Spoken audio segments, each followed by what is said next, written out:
What is going on YouTube? It is Primitive here, and today I'm going to be bringing you the round 1 of the RMC local that happened on Saturday the 18th.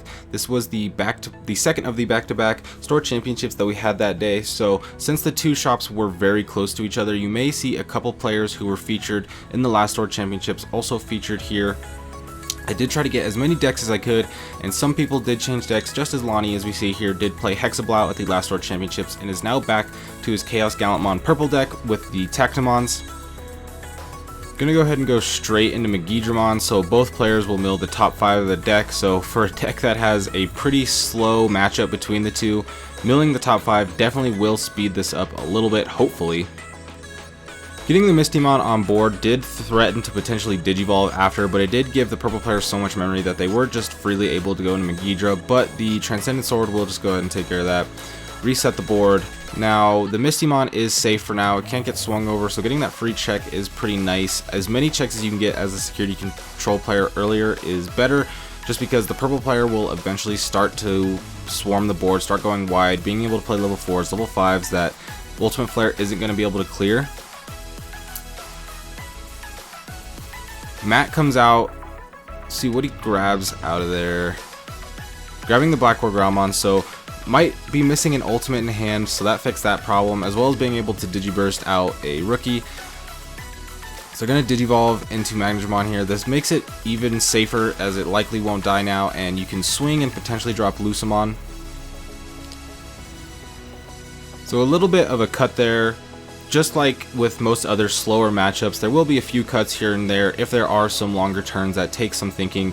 Just due to the slow pace of this matchup in general, we don't want to add the extra time of just watching the players think and not really actually make any moves. It's hard to commentate over that because you're not 100% sure what the players are thinking. But Digibursting, bringing out the Gabumon, looking to draw more. I don't know if you really want to draw a bunch with the purple deck in this matchup specifically. Obviously it is nice, but the fact that this is going to go on for so long, you may just deck yourself out by outdrawing the security control player. Sure, they do have their recovery effects, which will bring a lot of cards outside of their deck, but purple just has way more draw power, and if this game goes the long haul, you are going to be way lower in cards and you will deck out. So I would be slightly careful about drawing too much. Obviously not drawing isn't an option. You have to draw in this game or else you're just not going to have the hand to win, but with all the draw 1, discard 1 effects that are in this deck, you may want to consider trying to slow down some of them just so you don't deck yourself out, especially with the Takumi Aiba here. We can see that there's going to be a lot of card draw coming from the purple player, and like I said, that does worry me if I was the purple player in this matchup just due to the slow nature and the deck size. Gonna have to win before that gets out. Looking really good though with 3 Digimon on board. However, 2 Lucamon on board and 2 Digimon swings to play Lucamon. This is looking rough. Gonna go ahead and minus 6k the Devimon. No Tamer to play, but 2 Lucamon out plus 2 recovery at, what is that, 7 security. So the security control player is super far ahead. Can just swing for game next turn. Purple does have 4 memory, but what can you do with 4 memory to end this game? I'm not sure there's a lot that can actually really be done. Gonna swing here. And no effect there. There's no Digimon with 13k or more DP, so dead card. Just swing it in, see what happens. Hits Digimon, hits the 3rd and I believe final Lucamon, and then just scoops there. Not much going to happen, just going to pass turn, and Lucamons are going to go in and swing the game, so no surprise. Security control player will be going first. I think that just makes the most sense on both ends, because security control just has such high memory cost cards that the chances if you go second, you're probably going to pass with at least 3 memory if your opponent passes, or even more in this case with the Izzy, or even last game with the Digimon, putting your opponent to 7. The Izzy is a lot better. The security control player did whiff any Tamers that first game, which actually could have changed a lot because you would have been able to Digivolve the Digimon as well as attack with it on the same turn, which would have played the Lucamon and sped up the game a bit, putting the opponent to 4. Once again, recovering. I think recovering here is just really good all around, because the more you recover, the more security checks that you can find to delete their bigger Digimon, like their Chaos Gallants or their Megidramons. I'm not 100% sure how early you want to swing in as purple. Obviously getting early checks in are good, but if you swing in and your Black Growlmon dies, that could be pretty bad. We'll go ahead and pop the Digimon, pop the Guilmon, gain a memory, and This could be a good time to go into Zwart, possibly, just because you will go to 15k DP, so you don't die to some cards like Transcendent Sword, as well as you get a couple more Digimon on board, like the Skull Meramon, and actually, whatever you mill could also be on there, but we're just going to see Matt, which will bring back the Meramon, which can easily be Digivolved on top of this Gazimon, just because it's likely not going to be useful. Gonna see another Izzy, 0 black cards, so we'll pay the full memory for it, putting the opponent at 1 and then 3. But being able to choose what cards you draw, which is both impactful for knowing what cards you're going to draw, but as well as knowing which cards you're going to recover. So cards like Holy Wave, Magnangemon, Lucemon even can be even more effective, because like we saw, there were 2 Gaia Force and the Zwart Defeat. So do you want to recover a Gaia Force or do you want to recover a Zwart Defeat? I would say you may want to recover the Zwart Defeat, although the Gaia Force is better for clearing. Getting a Digimon on board is nice, and you aren't going to hard play the Zwart Defeat as to where you will hard play the Gaia Force, so I think it's just a better card to have in hand in this deck. Swinging in with the Chaos Gallant, using the effect to unsuspend and popping the Guilmon, gaining a memory, and then gaining another memory from the Ultimate Flare, but will de-Digivolve the Gallantmon back into Black War Gromon. Can Digivolve back on top of it if he has Jack Raid to get the memory, but I don't think there's any Jack Raids in this deck. Tried to Digivolve the Meramon on top of the Meramon. Wrong Meramon. Skull Meramon comes out. 4-2.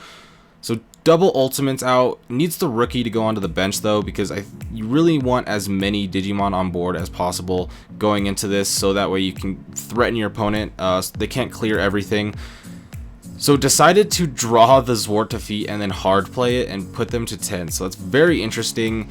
There's a lot that can happen to this. I think a lot of momentum can be shifted into the purple players due to this memory. I think having the Gaia Force there, putting your opponent to 5 instead of 10, and deleting one of the ultimates could have been better. We do see Tacti come out.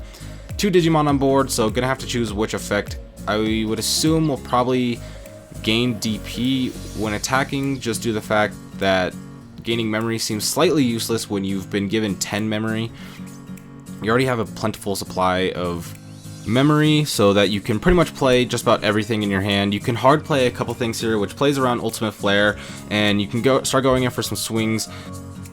Digivolving into the Chaos Gallantmon to get the draw, can now threaten to go into Zwart over 2 different Digimon. Chooses to gain memory off the Taximon effect, which we will see actually bite him in the butt, because we'll hit the Machinemon trading.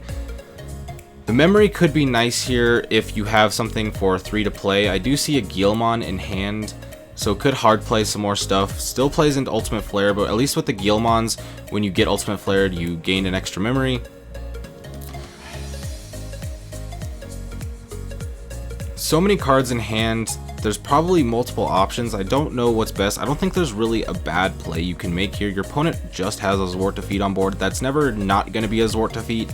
And so it swings in. I don't think it can die in security, and now it's just going to go to the bottom of the deck. So no effect on its on deletion because it wasn't deleted. Going to Gaia Force the Millenniumon, which will come back due to it having the sources underneath, but still being able to get rid of it next time is good. If you leave the Millenniumon with sources underneath it and it swings into security and you hit something like a Gaia Force again, then they'll just trash it there. So I think paying the 8 memory on the Gaia Force is obviously rough to not really do anything and have your opponent's Digimon still be on the board. But the thing is that Millenniumon essentially has 2 lives, so if you don't get rid of one of them at some point, then it'll never not have the 2 lives. So after a bit of thought, gonna Digivolve into the Devimon, and then after a bit more thought, going into the Troopmon. So you saw a few cuts there actually, and that's just because that was a very, very, very long turn. Obviously it's fine, this is a slow deck. There is still plenty of time in this round for these both players, and if the opposing player doesn't have a problem with the opponent taking some time to have a longer turn, as the game has progressed pretty fast otherwise, but that was a pretty long turn, so I just did cut out the parts that weren't cards being played.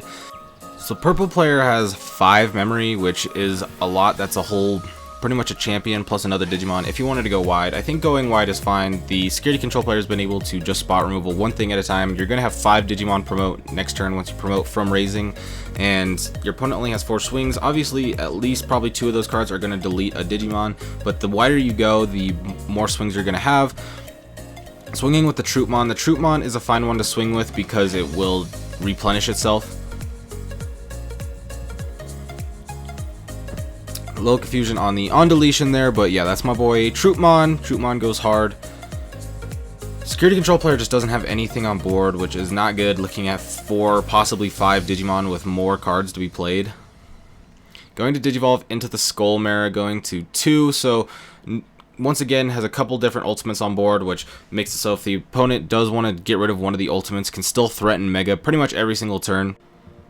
Gonna see another Takumi come out, so swinging with a rookie is now a terrible idea, but can get so much extra draw. Getting 3 draws every time you Digivolve is insane. Recovering 2, threatening the ability to attack and now play Lucamon, so opponent does have 5 attackers to 5 security. The Magnetmon did make it so the chances of the security control player dying this turn pretty much 0, considering that what's in that security is probably at least a few different mass removal cards, including a potential Ultimate Flare, but obviously Ultimate Flare isn't going to be the most impactful card on this board state, but I think it is impactful enough to where you pretty much can't die if you hit it this turn, as well as other things like Transcendent Sword and Gaia Force. So the purple player is going to probably have to go for a couple more swings just to get it going. If I'm being honest, swinging with things like Troopmon I don't think are going to be the worst if you have another one in hand, because you can just recycle them, but you need to start whittling down the security control player as they are up ahead of game. So if you go too long of a game and go to time, then the security control player will just win. So I could only imagine the aggressive game plan is going to come in. Going for Mega Digimon evolution here and going into Zwart would be absolutely insane, because then you'd be able to summon a couple different Digimon and then swing as well as delete the Magnetmon, but just going to go with a Hell's Gate.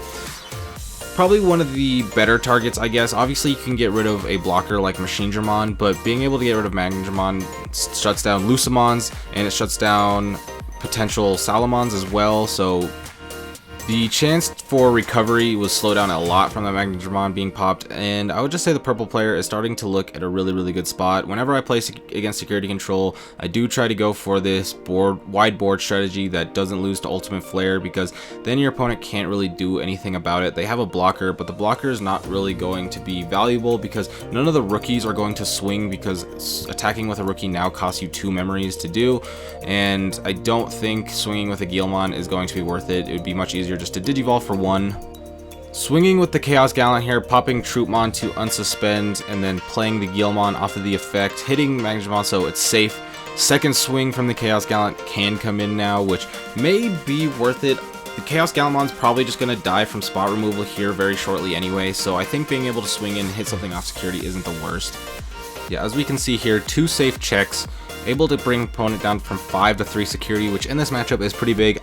Putting your opponent 3 security isn't the most amazing thing, due to the fact that they can just Magna Andromon and recover back up. You see the purple player checking their deck, which shows that they are starting to become a little bit scared of their deck size and may have to start playing a bit more aggressively. Gaia Force, ooh, that is an interesting choice. I do like popping the Devi because it stops another swing. Obviously you want to pop the Mega, but being able to pop the ultimate stops a swing, stops another Mega from coming out. The Chaos Gallantmon will likely get spot removal anyway. So here comes the Mega Digimon evolution, and going to this is a risky play. You're running out of cards really bad now. Can't attack to get the effect. Gonna die at the end of the turn from Mega Digivolution. Ooh, gonna Chimeramon to pop that. Okay, that might be game winning. That might actually have just saved the game with pretty much no cards left in deck. That Chimeramon was extremely useful, being able to pop the blocker and now threaten, what, 6 different checks next turn. Obviously the rookies will have to pay a lot, but they still threaten checks. The Agumon Expert dies as it only has the 1k. So security control is going to have to just really bank on their security being the absolute nuts, or else they will just die. Playing the Lucamon there, I guess, is fun. It adds another card to security, which could be something like an Ultimate Flare would be super devastating to hit, because there are multiple rookies on board and you could get rid of one of the champions. Oh, they didn't catch paying for the memory. That cost 2 memory. No. Oh, that's really bad. I don't think it'll end up mattering. Okay, it didn't end up mattering. If it ended up mattering, that could have been really, really bad. But yeah, the 2 memory paid there, they just would have been at 1, and nothing of that turn would have changed otherwise. But that was scary, because if things did change and the memory did matter, that could have impacted things. But getting into game 3, gonna just play Takumi turn 1, then go straight into Izzy. So double Tamers out turn 1. Promoting Gabumon, which I'm curious if it can attack or build on top. Does attack. Promoting there, I think, does signify that may attack, because when you play things in this matchup, they are going to die. So keeping things in raising allows you to build up a little bit better. But swing a check, play 2 rookies, going a rookie rush offensive style. I could imagine that at this point they're probably running a little bit low on time. I wouldn't say it's super close, but they probably only have around 10 minutes or so, which in this matchup isn't the most amazing, especially if it goes to a slower game like the second game did, where they almost decked out. Those games usually draw on a little bit longer. Machinedramon puts the opponent all the way up to almost 10, and then allows the opponent to just build up. They can go straight into Mega right here if they choose, but they're just going to build up a couple ultimates. Machinedramon will be able to shut down a couple of attacks, but I don't really think the Machinedramon is going to be too helpful in this matchup. Opponent's just going too wide for the blocker to really matter in a long-term sense, I guess.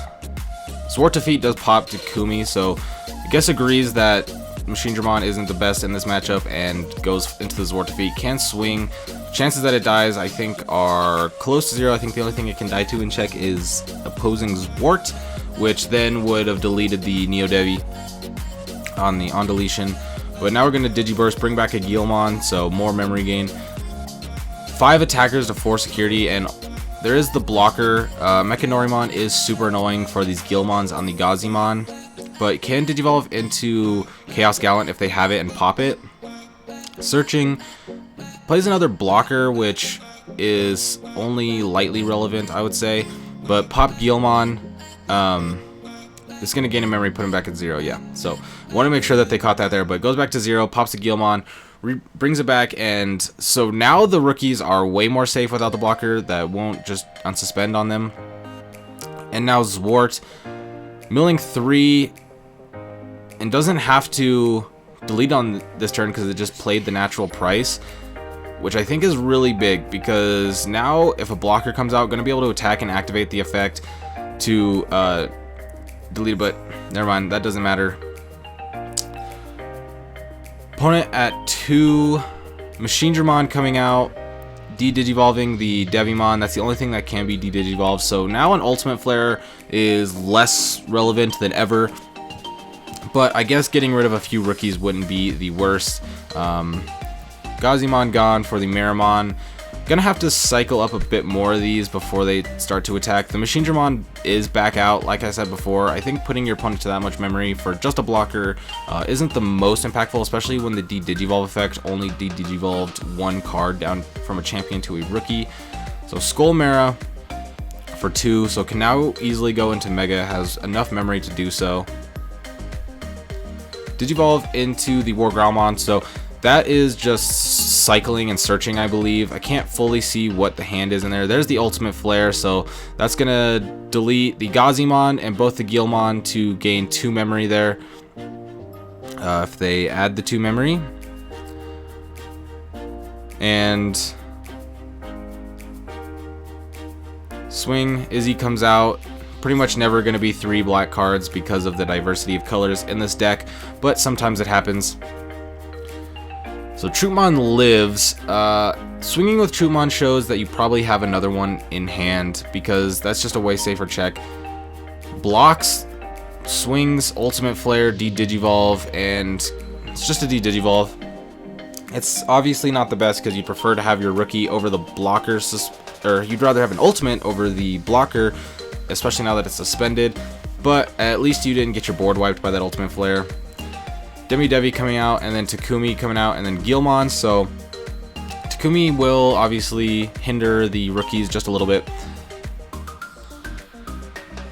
Going to swing over and then Magnamon, so technically not dead on board, doesn't have a block, but only has three security to 4 attacks, doesn't have a block, but if he hits anything in security, then you won't die. I'm curious if they are going to go for the attacks into here now. Considering that the blocker is suspended, I feel like this is probably the most safe time. You're going to have to pay memory to attack with the rookies, but if you just Digivolve on top of them, we'll see. Swing, not paying the memory for Takumi again, so seems like both players are so into their match that they did forget the Takumi effect, but with 4 memory right now, I don't think it matters, and yeah, that's going to be the handshake. Paying the 2 memory there, doesn't matter. Lonnie's going to go ahead and take the W round 1, so that was quite the long, grueling match, but if you enjoyed, be sure to like and subscribe, as I will be back later today with the rest of the rounds of this tournament, so I hope you have a great day, and peace out.